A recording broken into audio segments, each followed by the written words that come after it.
ನಮಸ್ಕಾರ. ಪ್ರಜಾರಾಜ್ಯ ಕನ್ನಡ ನ್ಯೂಸ್ಗೆ ಸ್ವಾಗತ. ನಾನು ರಾಮಗೌಡ ಪಾಟೀಲ್. ಸಿದ್ಧ ಸಮಾಧಿ ಯೋಗ ಶಾರ್ಟ್ಕಟ್ ಆಗಿ SSY ಅಂತಾರೆ ನೋಡಿ.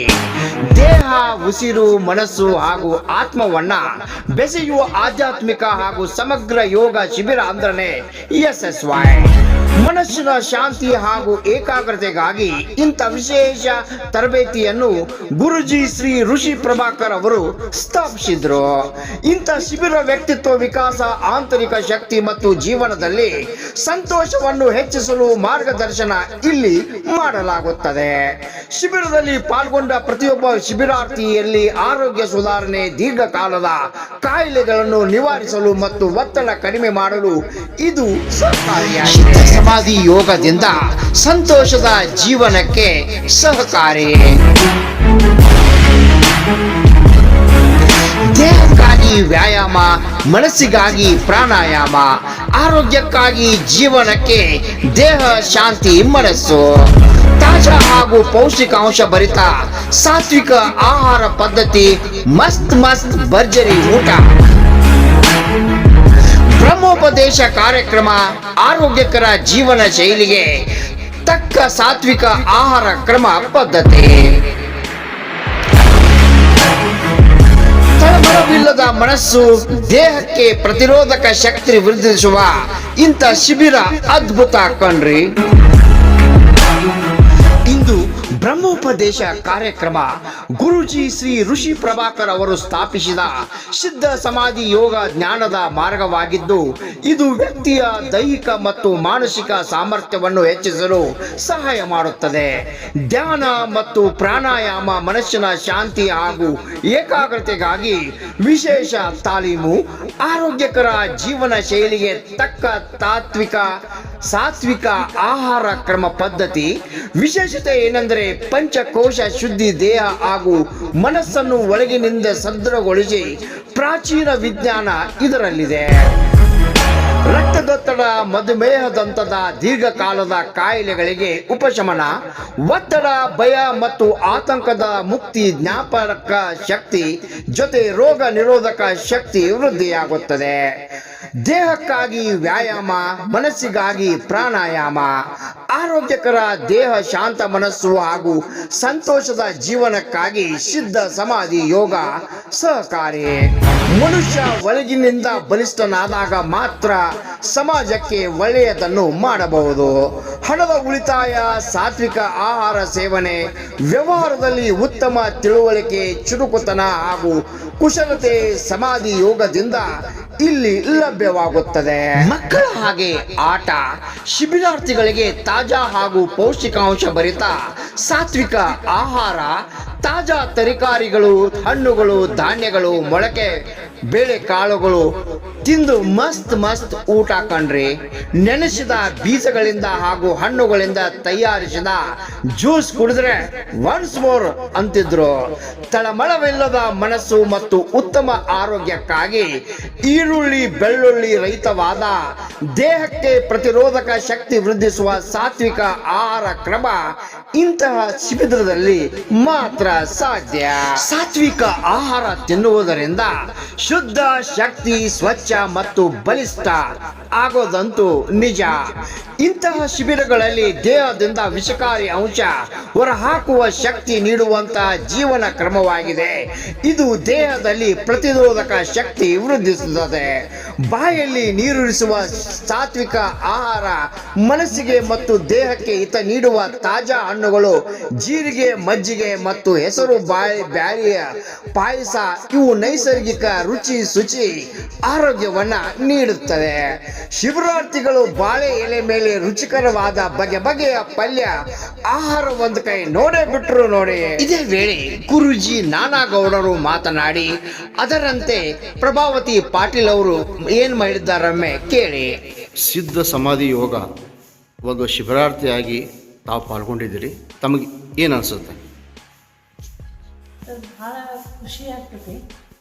ಯಾಕಂದ್ರೆ ಇವತ್ತಿನ ಒತ್ತಡದ ವೃತ್ತಿ ಜೀವನ ಇರ್ಬೋದು ಅಥವಾ ನಮ್ಮ ವೈಯಕ್ತಿಕ ಬದುಕು ಇರ್ಬೋದು, ಆ ಎರಡೂ ಬದುಕಿಗೆ ಈ ಸಿದ್ಧ ಸಮಾಧಿ ಯೋಗ ಶಿಬಿರ ಅನ್ನುವಂಥದ್ದು ಭಾಳ ಅವಶ್ಯಕತೆ ಆಗಿರುವಂಥದ್ದು. ಇಲ್ಲಿ ಪ್ರಾಣಾಯಾಮದ ಬಗ್ಗೆ ಹೇಳ್ತಾರೆ, ಯೋಗ ಹೇಳ್ತಾರೆ, ಹಾಗೆಯೇ ಧ್ಯಾನ ಕೂಡ ಮಾಡಿಸ್ತಾರೆ. ಆ ಧ್ಯಾನ ಮಾಡೋದ್ರಿಂದ, ಪ್ರಾಣಾಯಾಮ ಮಾಡೋದ್ರಿಂದ ನಮ್ಮ ಶರೀರದ ಎಲ್ಲ ಅವಯವಗಳಿಗೂ ಕೂಡ ಆ ಪ್ರಾಣವಾಯು ಸಂಚರಿಸ್ತದೆ ಸರ್. ಹೀಗಾಗಿ ಏನೇ ಅಲ್ಲಿ ಸ್ವಲ್ಪ ನಮಗೆ ನೋವು ಇದ್ರೂ ಕೂಡ ಅದು ಕಡಿಮೆ ಆಗ್ತದೆ ರೀ. ಅದರ ಜೊತೆಗೆ ಇದು ಕೇವಲ ಸಿದ್ಧ ಸಮಾಧಿ ಯೋಗ ಶಿಬಿರ ಅಂತಂದರೆ ಬರೀ ಯೋಗ ಮಾಡೋದು, ಪ್ರಾಣಾಯಾಮ ಮಾಡೋದು ಅಲ್ಲ, ಅದರ ಜೊತೆಯಾಗಿ ಆಹಾರ ಪದ್ಧತಿಗಳದ್ದೂ ಕೂಡ ಅವರು ಇವತ್ತು ಇಲ್ಲಿ ನಮಗೆ ತಿಳಿಸ್ಕೊಡ್ತಾರೆ. ಯಾವ ಆಹಾರವನ್ನು ತಿನ್ನಬೇಕು, ಪ್ರಾಣರಹಿತ ಆಹಾರ ಯಾವುದು, ಪ್ರಾಣ ಸಹಿತ ಆಹಾರ ಯಾವುದು, ತಟಸ್ಥ ಆಹಾರ ಯಾವುದು ಅನ್ನುವಂಥದ್ದು. ಯಾಕಂದರೆ ಇವತ್ತು ನಾವೆಲ್ಲರೂ ಕೂಡ ಸಾಮಾಜಿಕ ಬದುಕಿನೊಳಗೆ ಎಲ್ಲೆಲ್ಲೂ ಹೋಗಿ ಏನೇನೋ ತಿಂದು ಬರ್ತೀವಿ. ಸೊ ಅದೆಲ್ಲವನ್ನು ತಿಂದರೆ ಏನು ಆಗ್ತದೆ ಅನ್ನುವಂಥದ್ದನ್ನು ಅವರು ಇಲ್ಲಿ ಹೇಳಿಕೊಡ್ತಾರೆ ಸರ್. ಹೀಗಾಗಿ ಈಗ ನಾವೇನು ಕಳೆದ 10 ದಿನಗಳಿಂದ ನಾವೇನು ಈ ಯೋಗ ಪ್ರಾಣಾಯಾಮ ಶಿಬಿರವನ್ನು ನಾವು ಮಾಡ್ತಾ ಇದ್ದೀವಿ, ಇದರಲ್ಲಿ ಪಾಲ್ಗೊಂಡಿದ್ದೀವಿ. ಭಾಳ ಒಂಥರ ಹಗರ ಅನ್ನಿಸ್ತದೆ ರೀ. ಆಮ್ಯಾಗ ಏನು ನೋವುಗಳಿದ್ರೂ ಕೂಡ ಏನಾಗೋದಿಲ್ಲ. ಈ ಒತ್ತಡ ಕಡಿಮೆ ಆಗ್ತಾ ಇದೆ. ಒತ್ತಡ ಕಡಿಮೆ ಆಗ್ತಾ ಇದೆ ಸರ್. ಸ್ವಲ್ಪ ಮೊದಲಿಗೆ ಏನಾಗ್ತಿತ್ತು, ಭಾಳಷ್ಟು ಒತ್ತಡ ಅನ್ನಿಸ್ಕೊಂಡು ಬೇಡಪ್ಪ ಅಂತ ಅನಿಸ್ಬಿಡ್ತಿತ್ತು. ಸೊ ಇವಾಗ ಹಂಗಲ್ಲ. ಆಮ್ಯಾಗ ಶರೀರನೂ ಕೂಡ ಹಗುರ ಅನ್ನಿಸ್ತದೆ. ಜೊತೆಗೆ ಆ ಒತ್ತಡವನ್ನು ಹೆಂಗೆ ನಿಭಾಯಿಸ್ಬೇಕು ಅನ್ನುವಂಥದ್ದನ್ನು ಕೂಡ ಇಲ್ಲಿ ಹೇಳ್ಕೊಡ್ತೀವಿ. ಈಗ ಪ್ರಾಚೀನ ಕಾಲದಿಂದಲೂ ಈ ಒಂದು ಯೋಗ ಸಂಬಂಧಪಟ್ಟ ಗುರುಕುಲಗಳಿದ್ದರು ಮೇಡಮ್. ಇವಾಗ ಆ ಗುರುಕುಲಗಳು ನಶಿಸಿ ಹೋಗಿ ಇಂದು ಯುವಕರಲ್ಲಿ ಕೆಲವೊಂದಿಷ್ಟು ಈ ದುಶ್ಚಟಗಳಿಗೆ ಬಲಿಯಾಗ್ತಾ ಇದ್ದಾರೆ. ಈ ಒಂದು ಇಂಥ ಯೋಗಾಭ್ಯಾಸ, ಈ ಸಿದ್ಧ ಸಮಾಧಿ ಯೋಗದ ಪಾಲ್ಗೊಳ್ಳೋದ್ರಿಂದ ಯುವಕರಲ್ಲಿ ಒಂದು ಈ ಒಳ್ಳೆಯ ಬೆಳವಣಿಗೆ ಅಂದರೆ ಒಂದು ಇಂಥ ಯೋಗದ ಬಗ್ಗೆ ತಿಳುವಳಿಕೆ ನೀಡಿ ಅವ್ರನ್ನ ಗಟ್ಟಿಮುಟ್ಟಾಗಿ ಸಮಾಜವನ್ನು ಕಟ್ಟುವಂಥ ಕೆಲಸ ಆಗ್ಬೋದೈತ್ರಿಂದ. ಆಗ್ಬೋದು ಸರ್, ಖಂಡಿತವಾಗಿ ಆಗ್ಬೋದು. ಆದರೆ ಮನಸ್ಸು ಮಾಡಬೇಕು, ಪಾಲಕರು ಮನಸ್ಸು ಮಾಡಬೇಕು. ಯಾಕಂದರೆ ಇವತ್ತು ತಮ್ಮ ಮಕ್ಕಳು ಎಕಡೆ ಹೊಂಟಿದ್ದಾರೆ ಅನ್ನುವಂಥದ್ದು ಬಹುತೇಕ ಪಾಲಕರು ನೋಡ್ತಾ ಇಲ್ಲ. ಅದನ್ನು ಮೊದಲಿಗೆ ನೋಡಬೇಕು. ನಮ್ಮ ಮಕ್ಕಳಿಗೆ ಏನು ಮಾಡ್ತಾ ಇದ್ದಾರೆ, ಏನು ತಿಂತಾ ಇದ್ದಾರೆ, ಮೊಬೈಲ್ ಎಷ್ಟು ಬಳಕೆ ಮಾಡ್ತಾ ಇದ್ದಾರೆ, ಟಿ ವಿ ಎಷ್ಟು ಬಳಕೆ ಮಾಡ್ತಾ ಇದ್ದಾರೆ, ಅದರಿಂದ ಏನಾಗ್ತದೆ ಅನ್ನುವಂಥದ್ದು ತಿಳ್ಕೊಳ್ಳೋಕ್ಕಾದ್ರೂ ಕೂಡ ಇಲ್ಲಿ ಅವರು ಮೊದಲು ಪಾಲಕರು ಬರಬೇಕು ಸರ್. ಪಾಲಕರು ಬಂದರೆ ಇದರದ್ದು ಪರಿಣಾಮ ಗೊತ್ತಾಗ್ತದೆ ಸರ್. ಹಾಗೆಯೇ ಆ ಯುವಕರಲ್ಲೂ ಕೂಡ ಜಾಗೃತಿಯನ್ನು ಮೂಡಿಸ್ಬೋದು. ಯಾಕಂದರೆ ನಾವು ವೈಯಕ್ತಿಕವಾಗಿ ಒಬ್ಬರು ನಾವು ಜಾಗೃತಿ ಮೂಡಿಸ್ತೇವೆ ಅಂತಂದರೆ ಆಗೋದಿಲ್ಲ. ಇದಕ್ಕೆ ಏನಂತಂದ್ರೆ ಸಹಭಾಗಿತ್ವ ಬೇಕು. ಯಾರ್ಯಾರು ಸಹಭಾಗಿತ್ವ? ಒಂದು ಶಿಕ್ಷಕರನ್ನು ಬೇಕು, ಸಮಾಜನೂ ಬೇಕು, ಪಾಲಕರು, ಬಹಳ ಮುಖ್ಯವಾಗಿ ಪಾಲಕರು ಬೇಕು.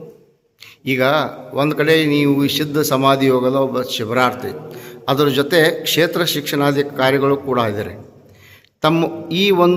ಈ ತಾಲೂಕಿನ ಮಕ್ಕಳಿಗೆ ಏನು ಹೇಳಕ್ಕೆ ಪ್ರಯತ್ನ ಪಡ್ತಾರೆ ಸರ್? ನಾನಂತೂ ಈಗ ನಿನ್ನೆ ದಿನವೂ ಕೂಡ ಪಾಲಕರ ಸಭೆಗಳಾದವು ನಮ್ಮಲ್ಲಿ. ಎಲ್ಲೆಲ್ಲಿ ತಿಂಗಳದ ಕೊನೆಯ ವಾರ ಏನು ಪಾಲಕರ ಸಭೆ ಜರುಗ್ತದೆ, ಆ ಪಾಲಕರ ಸಭೆಯೊಳಗೆ ನಾವು ಇದನ್ನು ಖಂಡಿತವಾಗಿಯೂ ಎಲ್ಲ ಪಾಲಕರಿಗೂ ಕೂಡ ಹೇಳುವಂಥ ಕೆಲಸ ಮಾಡ್ತೀವಿ ಸರ್. ಹಾಗೆಯೇ ನಮ್ಮ ಶಿಕ್ಷಕರನ್ನು ಕೂಡ ಇಲ್ಲಿದ್ದಾರೆ ನಮ್ಮ ಜೊತೆಗೆ. ಅವರಿಂದನೂ ಕೂಡ ಇದು ಭಾಳಷ್ಟು ಸಂದೇಶ ಆ ಪಾಲಕರಿಗೆ ಮತ್ತು ಯುವಕ ಜನಾಂಗಕ್ಕೆ ಹೋಗಬೇಕು.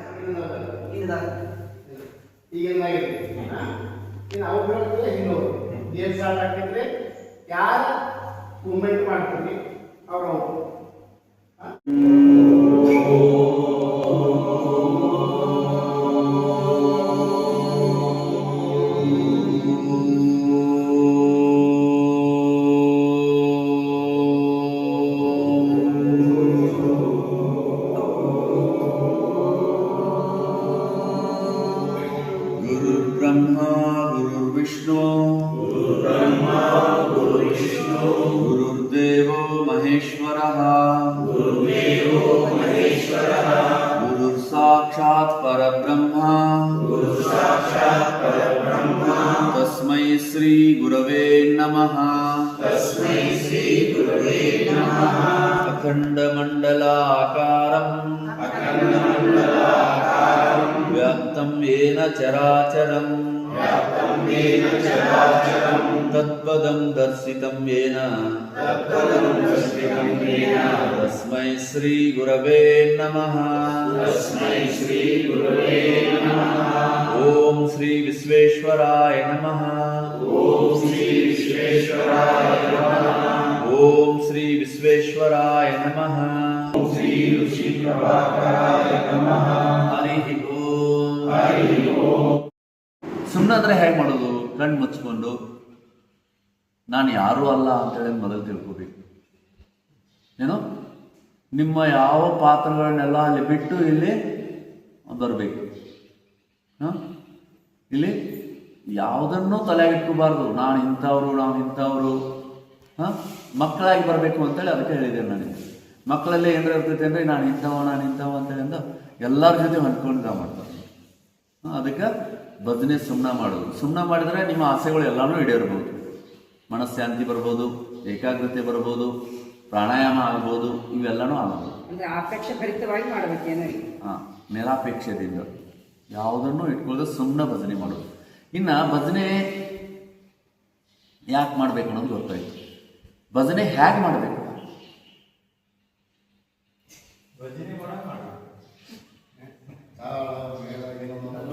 ಯಾರು ಬೇಕು ಅಂತ ಹೇಳ್ರಿ, ಏನು ಹೇಳೋರಿದ್ರೆ ಭಜನೆ ಹೇಗೆ ಮಾಡಬೇಕು?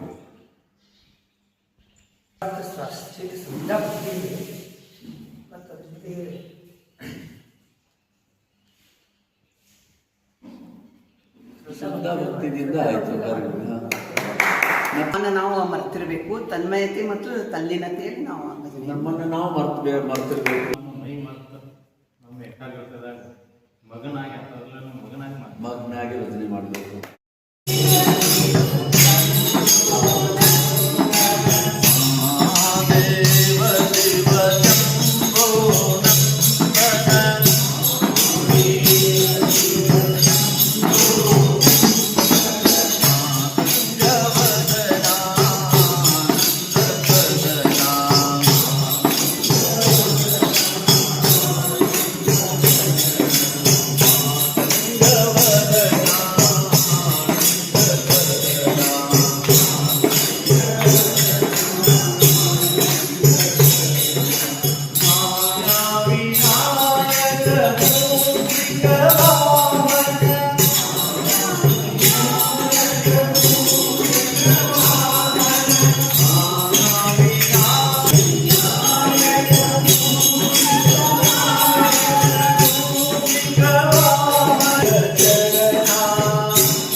पाणी घालून गेली रुक्मिणी, पाणी घालून